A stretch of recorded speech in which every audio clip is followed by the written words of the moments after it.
Howdy do there, squirrels. Here I am, late again.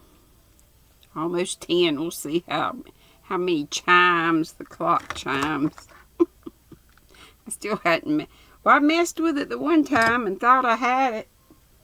And I do sometimes. Sometimes it chimes just fine, like it did at 4 o'clock today. I haven't bothered to see about the other hours, but anyway. Let's go ahead and read. I'm using my phone this time and darker print. We'll see if that helps. Won't help me from going to sleep, but y'all know. 16 called The Morning After. It was the morning after the party. Ivor Smith and Tommy paused in their conversation and looked at each other. Then they looked at Tuppence. Tuppence was staring into the grate. Her mind looked far away. "Where have we got to?" said Tommy. With a sigh, Tuppence came back from where her thoughts had been wandering and looked at the two men. "It seems all tied up still to me," she said. "The party last night? What was it for? What did it all mean?" She looked at Ivor Smith. "I suppose it meant something to you two. You know where we are?" "I wouldn't go as far as that," said Ivor. "We're not all after the same thing, are we?" "Not quite," said Tuppence. The men both looked at her inquiringly. "All right," said Tuppence. "I'm a woman with an obsession. I want to find Mrs. Lancaster. I want to be sure that she's all right." "You want to find Mrs. Johnson first," said Tommy. "You'll never find Mrs. Lancaster till you find Mrs. Johnson." "Mrs. Johnson," said Tuppence. "Yes, I wonder. But I suppose none of that part of it interests you," she said to Ivor Smith. "Oh, it does, Mrs. Tommy. It does very much." "What about Mr. Eccles?" Ivor smiled. "I think," he said, "that retribution might be overtaking Mr. Eccles shortly. Still, I wouldn't bank on it. He's a man who covers his tracks with incredible ingenuity, so much so that one imagines there aren't really any tracks at all." He added thoughtfully under his breath, "A great administrator, a great planner." "Last night," began Tuppence, and hesitated. "Can I ask questions?" "You could ask them," Tommy told her, "but don't bank on getting any satisfactory answers from old Ivor here." "Sir Philip Stark," said Tuppence. "Where does he come in?" "He doesn't seem to fit as a likely criminal."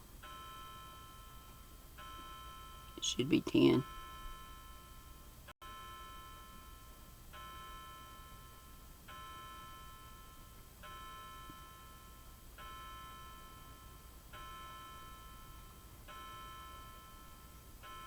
"11. 12. Lord help. It's getting worse. Unless I've miscounted. Doesn't seem to fit as a likely criminal unless he was the kind that..." She stopped, hastily biting off a reference to Mrs. Copley's wilder suppositions as to child murderers. "Sir Philip Stark comes in as a very valuable source of information," said Ivor Smith. "He's the biggest landowner in these parts, and in other parts of England as well." "In Cumberland?" Ivor Smith looked at Tuppence sharply. "Cumberland? Why do you mention Cumberland? What do you know about Cumberland, Mrs. Tommy?" "Nothing," said Tuppence. "For some reason or other, it came into my head." She frowned and looked perplexed. "And a red and white striped rose on the side of a house, one of those old-fashioned roses." She shook her head. "Does Sir Philip Stark own the canal house?" "He owns the land. He owns most of the land hereabouts." "Yes, he said so last night. Through him we've learned a good deal about leases and tenancies that have been cleverly obscured through legal complexities. Those house agents I went to see in the market square, is there something phony about them? Or did I imagine it? You didn't imagine it. We're going to pay them a visit this morning. We're going to ask some rather awkward questions. Good, said Tuppence. We're doing quite nicely. We've cleared up the big post office robbery of '65 and the Albury Cross robberies and the Irish mail train business. We found some of the loot. Clever places they manufactured in these houses. A new bath installed in one. Remember they'd said they'd bought houses and had some work done to them. A couple of its rooms a little smaller than they ought to have been, thereby providing for an interesting recess. Oh, yes, we found out a great deal. But what about the people, said Tuppence. I mean, the people who thought of it or ran it, apart from Mr. Eccles, I mean. There must have been others who knew something. Oh, yes, there were a couple of men, one who ran a nightclub conveniently just off the M1. Happy Hamish, they used to call him. Slippery as an eel. And a woman they called Killer Kate, but that was a long time ago. One of our more interesting criminals, a beautiful girl. But her mental balance was doubtful. They eased her out. She might have become a danger to them. They were a strictly business concern, in it for loot, not for murder. And was the canal house one of their hideaway places? At one time, Lady Mead, they called it then. It's had a lot of different names in its time. Just to make things more difficult, I suppose, said Tuppence. Lady Mead, I wonder if that ties up with some particular thing? What should it tie up with? Well, it doesn't really, said Tuppence. It just started off another hair in my mind, if you know what I mean. The trouble is, she said, H-A-R-E. I don't really know what I mean myself now. The picture, too. Boscawen painted the picture, and then somebody else painted a boat into it with the name on the boat, Tiger Lily. No, Water Lily, and his wife says that he didn't paint the boat. Would she know? I expect she would if you were married to a painter, and especially if you were an artist yourself. I think you'd know if it was a different style of painting. She's rather frightening, I think, said Tuppence. Who? Mrs. Boscawen? Yes, if you know what I mean. Powerful, rather overwhelming. Possibly, yes. She knows things, said Tuppence, but I'm not sure that she knows them because she knows them, if you know what I mean. I don't, said Tommy firmly. Well, I mean, there's one way of knowing things. The other way is that you sort of feel them. That's rather the way you go in for, Tuppence. You can say what you like, said Tuppence, apparently following her own track of thought. The whole thing ties up round Sutton Chancellor, round Lady Mead or Canal House or whatever you like to call it, and all the people who live there now and in past times. Some things, I think, might go back a long way. You're thinking of Mrs. Copley. On the whole, said Tuppence, I think Mrs. Copley just put in a lot of things which have made everything more difficult. I think she's got all her times and dates mixed up, too. People do, said Tommy, in the country. I know that, said Tuppence. I was brought up in a country vicarage, after all. They date things by events. They don't date them by years. They don't say that happened in 1930 or that happened in 1925 or things like that. They say that happened the year after the old mill burned down, or that happened after the lightning struck the big oak and killed Farmer James, or that was the year we had the polio epidemic. So naturally, of course, the things they do remember don't go in any particular sequence.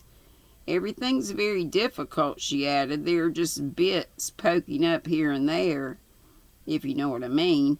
Of course, the point is, said Tuppence with the air of someone who suddenly makes an important discovery, the trouble is that I'm old myself. You are eternally young, said Ivor gallantly. Don't be daft, said Tuppence scathingly. I'm old because I remember things that same way. I've gone back to being primitive in my aids to memory. She got up and walked round the room. This is an annoying kind of hotel, she said. She went through the door into her bedroom and came back again, shaking her head. No Bible, she said. Bible? Yes, you know, in old-fashioned hotels they've always got a Gideon Bible by your bed. I suppose so that you can get saved any moment of the day or night. Well, they don't have that here. Do you want a Bible? Well, I do rather. I was brought up properly and I used to know my Bible quite well, as any good clergyman's daughter should, but now you see one rather forgets, especially as they don't read the lessons properly anymore in churches. They give you some new version where all the wording, I suppose, is technically right in a proper translation, but sounds nothing like it used to. While you go to the house agent's, I shall drive into Sutton Chancellor, she added. What for? I forbid you, said Tommy. I forbid you. Nonsense. I'm not going to sleuth. I shall just go into a church and look at a Bible. If it's some modern version, I shall go and ask the vicar. He'll have a Bible, won't he? The proper kind, I mean, authorized version. What do you want the authorized version for? I just want to refresh my memory over those words that were scratched on the child's tombstone. They interested me. It's all very well, but I don't trust you, Tuppence. Don't trust you not to get into trouble once you're out of my sight. I give you my word I'm not going to prowl about in graveyards anymore. The church on a sunny morning and the vicar's study, that's all. What could be more harmless? Tommy looked at his wife doubtfully and gave in. Chapter 2. Having left her car by the Lich Gate at Sutton Chancellor, Tuppence looked round her carefully before entering the church precincts. She had the natural distrust of one who has suffered grievous bodily harm in a certain geographical spot. There did not on this occasion seem to be any possible assailants lurking behind the tombstones. She went into the church where an elderly woman was on her knees polishing some brasses. Tuppence tiptoed up to the lectern and made a tentative examination of the volume that rested there. The woman cleaning the brasses looked up with a disapproving glance. I'm not going to steal it, said Tuppence reassuringly. And carefully closing it again, she tiptoed out of the church. She would have liked to examine the spot where the recent excavations had taken place, but that she had undertaken on no account to do. Whatsoever shall offend, she murmured to herself. It might mean that, but if so, it would have to be someone. She drove the car the short distance to the vicarage, got out, and went up the path to the front door. She rang, but could hear no tinkle from inside. Bells broken, I expect, said Tuppence. Knowing the habits of vicarage bells, she pushed the door and it responded to her touch. She stood inside in the hall. On the hall table, a large envelope with a foreign stamp took up a good deal of space. It bore the printed legend of a missionary society in Africa. I'm glad I'm not a missionary, thought Tuppence. Behind that vague thought there lay something else, something connected with some hall table somewhere. Something she ought to remember. Flowers, leaves, some letter or parcel. At that moment the vicar came out from the door on the left. Oh, he said, do you want me? Oh, it's Mrs. Beersford, isn't it? Quite right, said Tuppence. What I really came to ask you was whether by any chance you had a Bible. Bible, said the vicar, looking rather unexpectedly doubtful. A Bible? I thought it likely you might have, said Tuppence. Of course, said the vicar. As a matter of fact, I suppose I've got several. I've got a Greek Testament, he said hopefully. That's not what you want, I suppose. No, no, said Tuppence, I won't, she said firmly, the authorized version. Oh dear, said the vicar. Of course, there must be several in the house. Yes, several. We don't use that version in the church now, I'm sorry to say. One has to fall in with the bishop's ideas, you know. And the bishop is very keen on modernization for young people and all that. A pity, I think. I have so many books in my library. Here that some of them, you know, get pushed behind the others. But I think I can find what you want. I think so. If not, we'll ask Miss Bly. She's here somewhere looking out the vases for the children who arrange their wildflowers for the children's corner in the church. Looking out? He left Tuppence in the hall and went back into the room where he had come from. Tuppence did not follow him. She remained in the hall, frowning and thinking. She looked up suddenly as the door at the end of the hall opened and Miss Bly came through it. She was holding up a very heavy metal vase. Several things clinked together in Tuppence's head. Of course, said Tuppence. Of course. Oh, can I help? It's Mrs. Beresford. Yes, said Tuppence, and added, and it's Mrs. Johnson, isn't it? The heavy vase fell to the floor. Tuppence stooped and picked it up. She stood weighing it in her hand. Quite a handy weapon, she said. She put it down. Just the thing to cosh anyone from behind, she said. That's what you did to me, didn't you, Mrs. Johnson? What did you say? I never. But Tuppence had no need to stay longer. She had seen the effect of her words.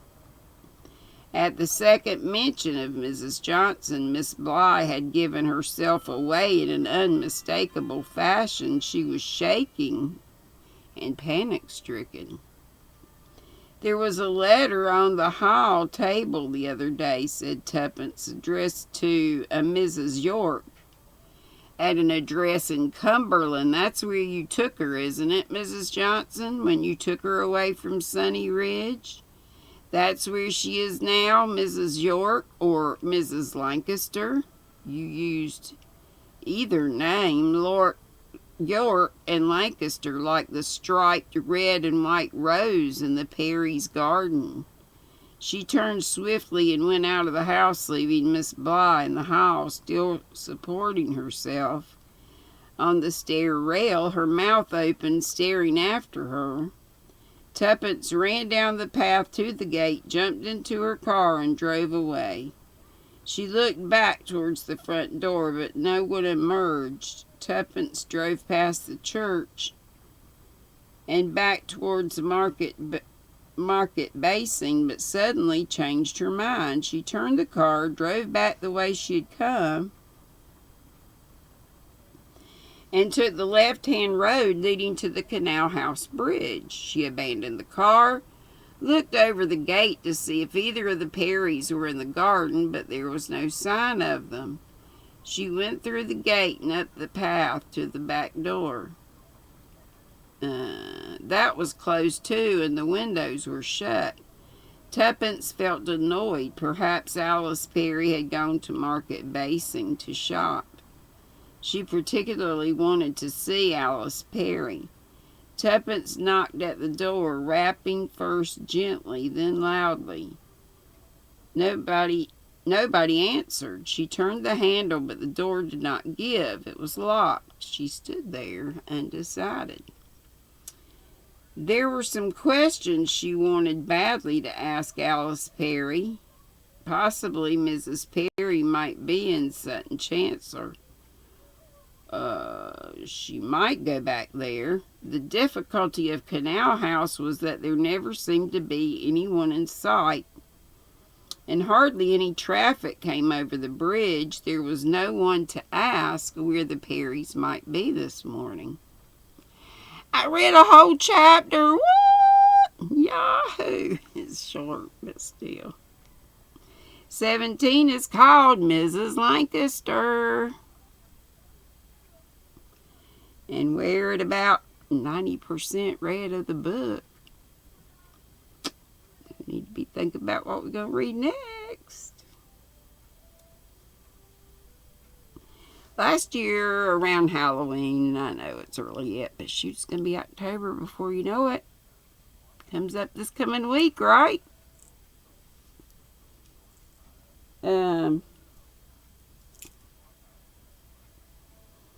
I read some like little short stories, kind of Alfred Hitchcocky, Edgar Allan Poe. Love y'all. Be sweet, don't be ugly. I might just go live. Do a late live tonight. You never know.